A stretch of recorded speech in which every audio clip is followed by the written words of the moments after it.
A Maybach luxury limousine, the world's most expensive series-produced car. Frankfurt Airport on a Thursday evening shortly before 10. The deluxe model will shortly go aboard the LH8400, a freighter jet scheduled to embark on a round-the-world cargo flight in 2 hours' time. We will accompany the freighter on its global odyssey, 7 stopovers on 4 continents, and all that in the space of less than 3 days. The aircraft must be back in Frankfurt in 66 hours' time. But first, the Maybach has to be safely maneuvered on board. No easy job for the ground crew. The car is close to 6.5 meters long, but the cargo hold only 6 meters wide. When the Maybach comes aboard, 2/3 of it will be inside, the other third outside. So grip the belt as the car leaves the ramp and we'll rotate it slowly into the hold, without the rollers. It's gentle that way. So, warte mal, halt mal hier fest, bitte. So, komm. Da ist noch Platz, ja. Weiter. The luxury limousine with its pallet weighs more than 2 tons. The slightest bump or scratch could cost the earth. It would be fatal. The Maybach is priced at more than €500,000. The ramp agents have to be cautious yet work quickly at the same time, since a total of 80 tons has to be unloaded in the next hour. Medicines from France, textiles from India, steel frames from Sweden, and car parts from Opel, all destined for the USA. Captain Sergio De Witt and First Officer Thomas Strickner are just back from the flight briefing. They'll be piloting the MD-11 only to Chicago and will be relieved there by a new crew. Air freighting cargo around the world requires meticulous organization by Lufthansa Cargo. To allow the aircraft to take off thrice weekly from Frankfurt, the cargo carrier has to distribute crew members around the globe. Strickner and De Witt will be away from Frankfurt for 15 days before they return. 10:07 p.m. local time. Meantime, pallets take up every inch of space inside the hold. The freighter is fully booked and ready for takeoff. Its first destination, Chicago, on a flight of 4,300 miles. Parking brake is on. Ready for pushback. Pushing back. Engine 3. Start. 10:15 p.m.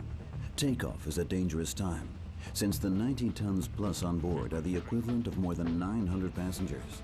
Should takeoff be aborted, the reverse thrust would generate an immense force and possibly wrench some of the pallets from their anchorage.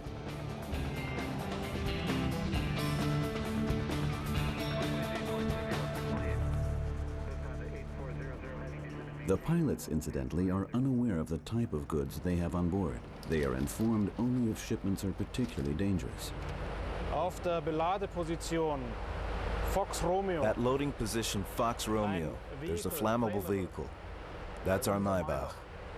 Yep, you can see it here. Also a dangerous consignment? Yes, even a car is classed as a dangerous shipment. The reason is a small amount of gas in its tank. That's the only way it can be driven off its pallet on arrival in Chicago. The MD-11 is now controlled by the autopilot, giving Captain De Witt a break for other things than flying. Yeah, it's about time to make coffee. Stewardesses? There aren't any on a cargo flight.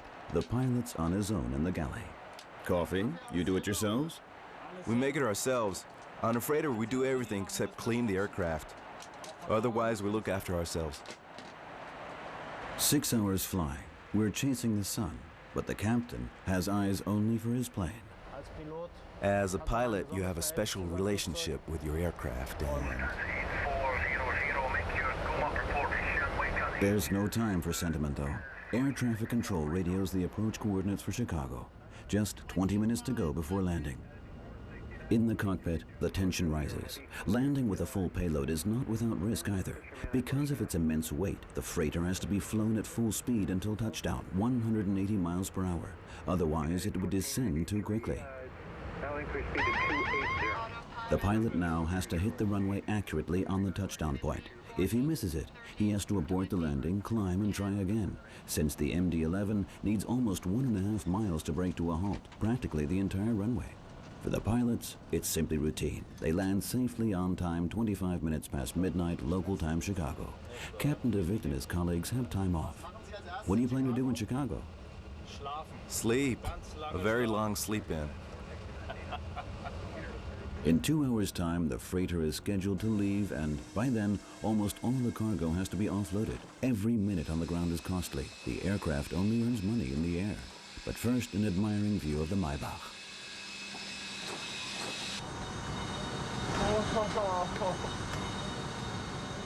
A rare sight for the cargo people here, and, into the bargain, the chauffeur-driven stretch version.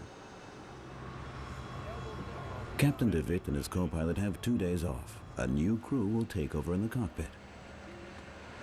A cool bunch, the Americans. Ramp agent Denon Suds does it his way, casually turning €500,000 with his foot. No bother, the American way. In Frankfurt, they handled the car with kid gloves.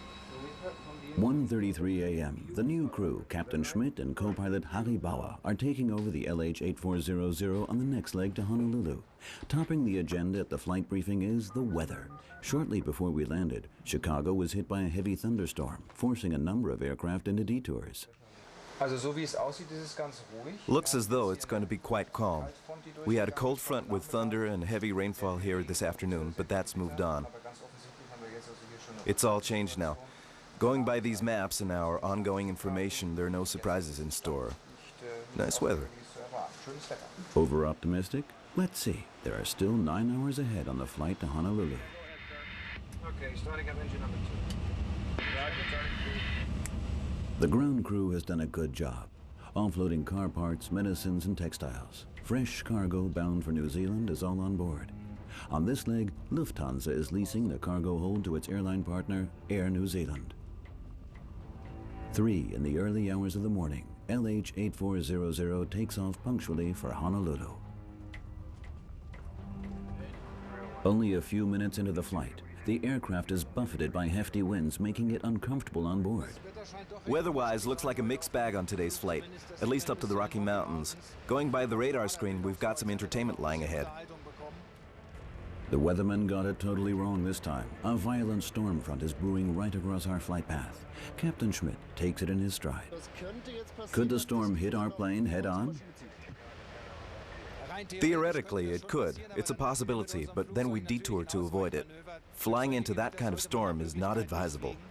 The storm front is spreading increasingly and blocking our flight path. There's no way through. The 2 pilots inform American Air Traffic Control, and we're given a new route. Change of course? Yes, we've been given a direct go-ahead because air traffic over the States is relatively quiet. We've been cleared to fly direct to California. That's 2 hours flight straight ahead all the way. The storm's over, but other problems have cropped up on board. Pilot Harry Bauer has a go at plumbing. The toilet is no longer flushing, and there are still 8 hours to go to Honolulu. What's the problem? Motor's okay, but there's no water. What now? But Captain Schmidt has a makeshift answer. It's not the first time the toilet has rebelled. An old housewife remedy. Just take a bag of ground coffee, put it in the lavatory, and all these nasty toilet odors miraculously disappear into a wonderful atmosphere. Coffee, the next best thing to a deodorant. The flushing system is still on strike. So, with that as a preventative, at least we won't have any trouble for a while. San Francisco shows up beneath us, but not always as clearly as this, the pilot tells us. The last bit of mainland as well. From now on, it's 8 hours over water. Time enough to put together a tasty menu. Captain Schmidt takes over as chef in the aircraft galley. Hot air ovens and fridges. The 2 pilots may never eat the same dish, just in case, to save both eventually being out of action at the same time. This morning, there's a choice between prawns or ravioli. Fish and noodles for breakfast? No, it's breakfast local time, but for us, it's shortly before 5 German time. Considering we ate at 5 local time in Chicago, this is really our dinner, so it's entirely normal. That's his explanation. We're still puzzled by it, but the meal is tasty all the same. Outside, after more than 16 hours of flying in the dark, daylight finally dawns, and the first sight of land after 8 hours over water. On the approach to Honolulu, since leaving Frankfurt, the LH-8400 has already logged 8,000 miles. Thanks to a tailwind, touchdown is 15 minutes earlier than planned. It's now 6:20 a.m. Captain Schmidt informs the ground crew by the by that the toilet won't work. Then it's 2 days off for him and his co-pilot resting in Hawaii. Honolulu, just a refueling stop and another crew change. This time, Jürgen Horlacher and Martin Baumann are taking over for the next stage to Auckland, New Zealand. 3,500 miles, flight time 9 hours. The most interesting leg lies ahead of us, the pilots say. Crossing the equator, the international dateline, and fantastic views, weather permitting. In New Zealand, a special type of freight is awaiting our arrival.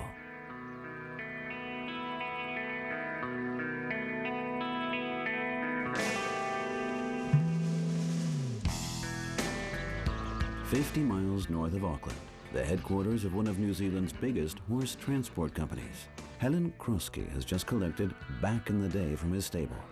The 3-year-old thoroughbred is to fly on the LH8400 to Melbourne. Helen's firm transports 6,000 horses yearly. Before takeoff, they have a chance to rest and relax in the stable. How long? It sort of depends. Sometimes they can be here a couple of days, or it depends where they come from. Depends when the plane's going out, but usually not too long. Yeah, a couple of days at the most. You get the good and the bad ones. You love some, and you get nasty with some of them. But yeah, he's quiet. He's good. Do you love horses from unbeginning? Love horses, love tracks. 24-year-old Helen has been working here for only 3 months, an experienced traveler. Before this job, she drove tank trucks back and forth across New Zealand. Just 3 hours to go, then Helen has to be at the airport. It's 4 p.m. Sunday afternoon in Auckland. In our aircraft, though, it's still 4 p.m. on Saturday. But the LH8400 will shortly cross the international dateline, turning Saturday into Sunday. Pilot Martin Baumann is delighted with the South Sea atolls. Formerly with Swiss Air, he joined Lufthansa Cargo in January, his first round-the-world flight. I get a kick out of sitting in an aircraft. It's always a thrilling experience. I touch down with me at the controls in a place I've never been before. Then I get outside of the cockpit, and I'm glad to get out, and I'm glad I have a chance to learn a little more about the country in the 2 days that we have in New Zealand. There's the fascination of flying combined with the fascination of traveling. So with the two together, what more could you want? Well, after the 100th time, you do lose some of the excitement. Hardly surprising, his third circumnavigation this year. And what does his wife say? She's not so enthusiastic unless she comes along and flies with us.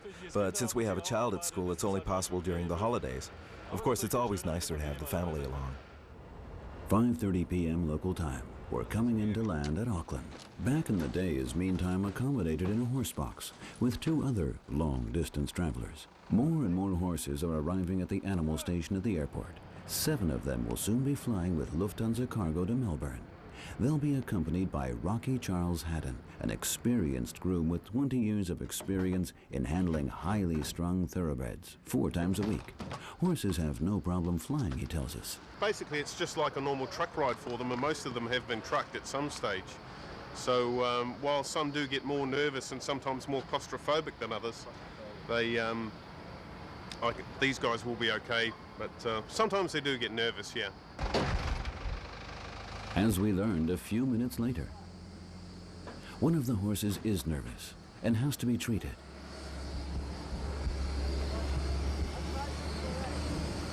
I just tranquilized one horse.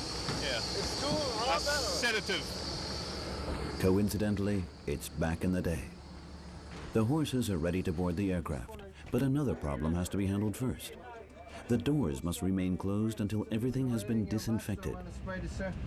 The New Zealanders are terrified of bacteria and germs and want none of them in the country.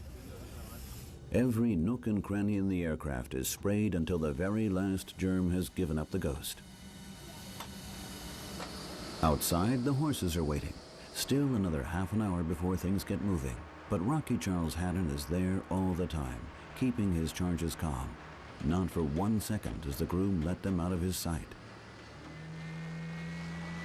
Then the engines of the LH8400 start up. Our next destination is Melbourne, Australia. How will Back in the Day react on takeoff? It's his first flight. We're not allowed in the cargo hold at takeoff, but we have a special camera there to observe his response. He feels the thrust, but stays quiet.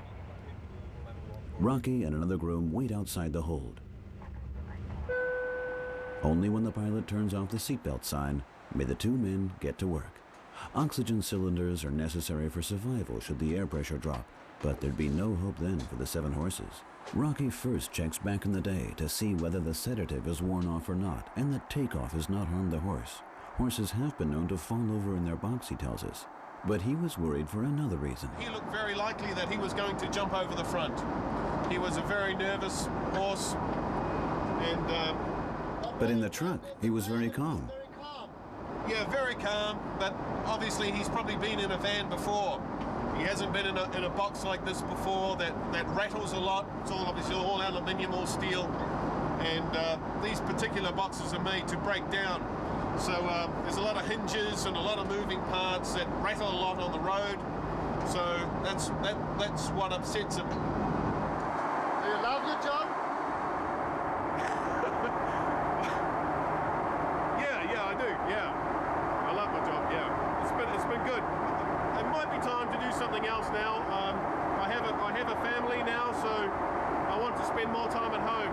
Sometimes I'm away up to 250, 280 days a year. So it gets a bit hard on my family when I'm away. So maybe time to look for something else soon. Since takeoff in Auckland, close to 3 hours have passed.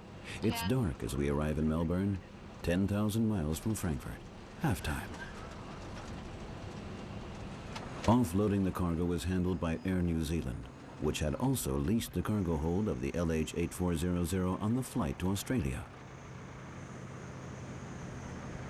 While the Lufthansa crew are taken to their hotel, Rocky Charles Haddon and his fellow grooms stay behind to help, back in the day, out of his traveling box.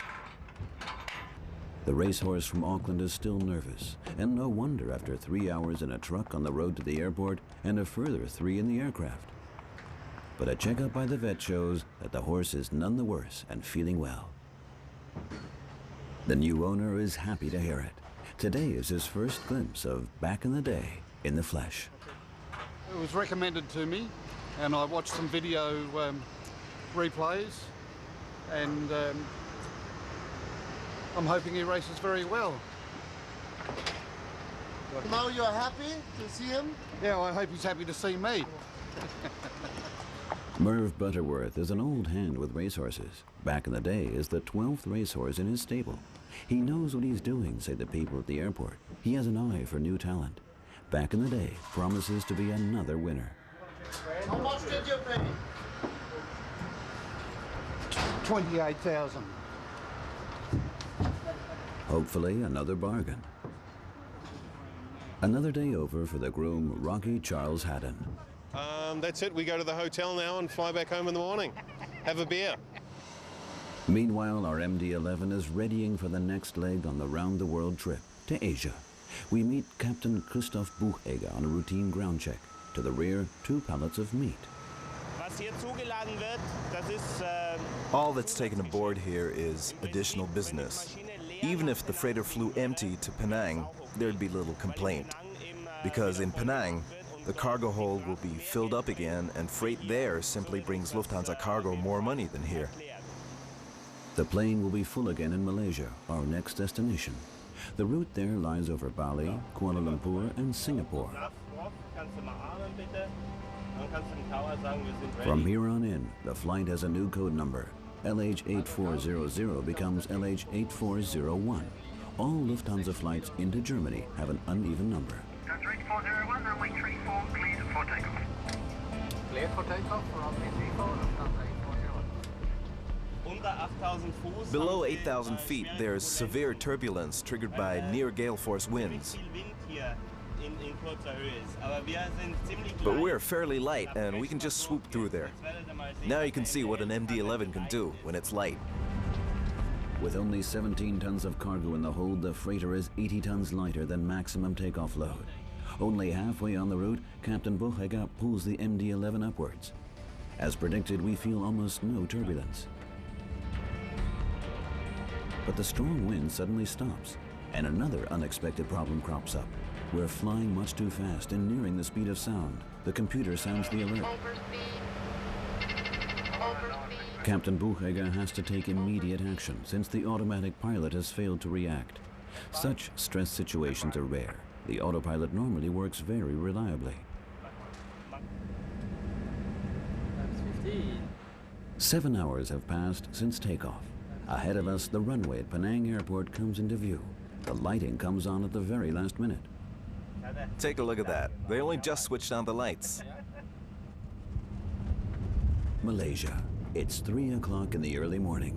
Humidity 87%, drives wafts of mist into the hold. The ground crew have a job in their hands, working against the clock. 3 hours to load almost 60 tons. This is our Sony shipment to Barcelona, and here also one of the Sony shipment to Toronto. And this is our shipment, our Intel shipment, regular Intel shipment to Amsterdam. Lufthansa Cargo's Dixon Wong Chung Hao is in his element, never missing a trick. Walkie-talkies for Frankfurt, computer chips for Holland, CD writers for Spain. Oh yes, and a shipment for Hewlett Packard. Hewlett Packard is to Frankfurt. Even live fish, a specialty from Penang, packaged watertight, not the easiest of cargo. This type of fish is very, very sensitive. Easily, if you not handle it very nice, don't take care of it, it's easily to die. Shortly after 6, our MD-11 is ready for the onward flight to Pakistan. The day there has already begun. Lahore, near the Indian border, a thriving industrial center. The city has become a key market for Lufthansa Cargo. The capacity of the MD-11 freighter is not big enough to transport the many products made here to Germany. Soccer balls are one example. More than 95% of the world demand is served from Pakistan. The German Football Federation has its supplies produced here. Right next door is a factory making surgical instruments. The principal customers are hospitals in Germany. Raw materials are flown in and turned into precision tools, 10 times cheaper than in Germany.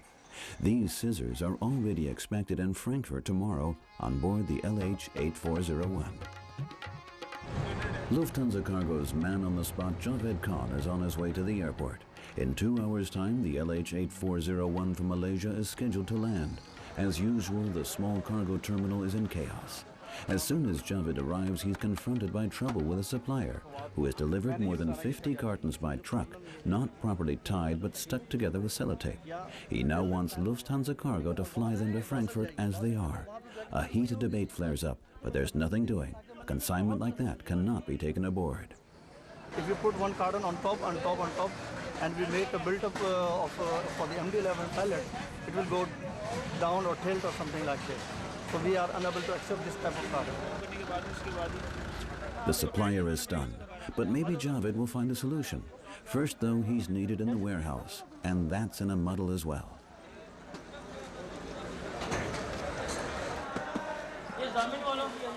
A warehouse made in Pakistan. Meantime, the surgical instruments and footballs have arrived. We're amazed that Javed has everything under control. But here in Pakistan, that's perfectly normal, he explains. Up to now, it's always worked out. Somehow. It's now 8 o'clock. The LH-8401 has landed and is already loaded with cargo. And Javed has, in fact, found a solution for the incorrectly packaged cartons. They're stored in a small baggage rack, tightly wedged in to do no harm. Unbelievable. In spite of it all, punctually at 10, the MD-11 takes off for the United Arab Emirates, still piloted by the same crew. Pakistan is too insecure for a crew change, says Lufthansa. The pilots will get their first chance to rest at Sharjah, near Dubai. Here, Captain Ralf Hipfer and co-pilot Krezimir Begic will be taking over the LH-8401. At the check-in, the same controls as passengers. Do the authorities fear the pilots could kidnap themselves? The authorities assume that we, too, could be a threat to others. We're presently in the security area, and we're not allowed to carry any weapons at all. Hipfer and Begic are the last of a total of 7 crews to fly the freighter on this round-the-world trip. It's now straight back to Frankfurt after logging more than 22,000 miles in 56 hours. A problem occurs shortly after takeoff. The fully laden MD-11 is climbing too slowly to reach its prescribed altitude in time. A tricky situation. The position is critical because it's in the crossing point from the United Arab Emirates to Tehran. And during the Iran-Iraq War, an Airbus was shot down for failing to identify itself in good time. This kind of incident naturally tends to stick in your mind, and you do your best to avoid any possible repetition. So what should I tell him now? Not an easy situation for him. The 26-year-old Kazimir Begic is still in training. This is his last flight before his newly acquired skills are put to the test on a check flight. Nevertheless, he feels well prepared for the check after circling the globe. After a time, you naturally understand the high standards that are expected. And knowing that, I'm confident that I'm well prepared for the check. Begic has been with his instructor Hipfer for half a month now. This is the first time he's flown on long-haul routes. 2 weeks together as a team, hours on end, even during time off. Are there never any clashes? Careful what you say, huh? There's really no problem, no. Especially with such a captain. Yeah, you can always avoid each other, but conflicts are really rare. And what does the captain think of this round-the-world flight? Once or twice a year you enjoy it, but more often than that, I'd rather not. It's just too long away from home. Not far from Frankfurt now, right on time, punctual to the minute. But now, just at the finale, after nearly 66 flying hours, there's another snag. A holiday aircraft has had to make an emergency landing in Frankfurt and is blocking both runways. We've now been circling the airport over the Vogelsberg for almost half an hour. Fuel is running short. We've an extra 5 tons in the tanks. That means we still have 20 tons of air. Any more delay, and we'll have to make a detour to Cologne.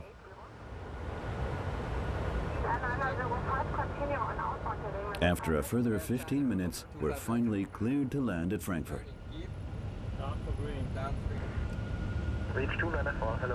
It's Sunday, shortly before 7 in the evening. We were scheduled to arrive at 5. Up to now, everything had gone according to plan. Of all times, it had to happen on the finishing stretch.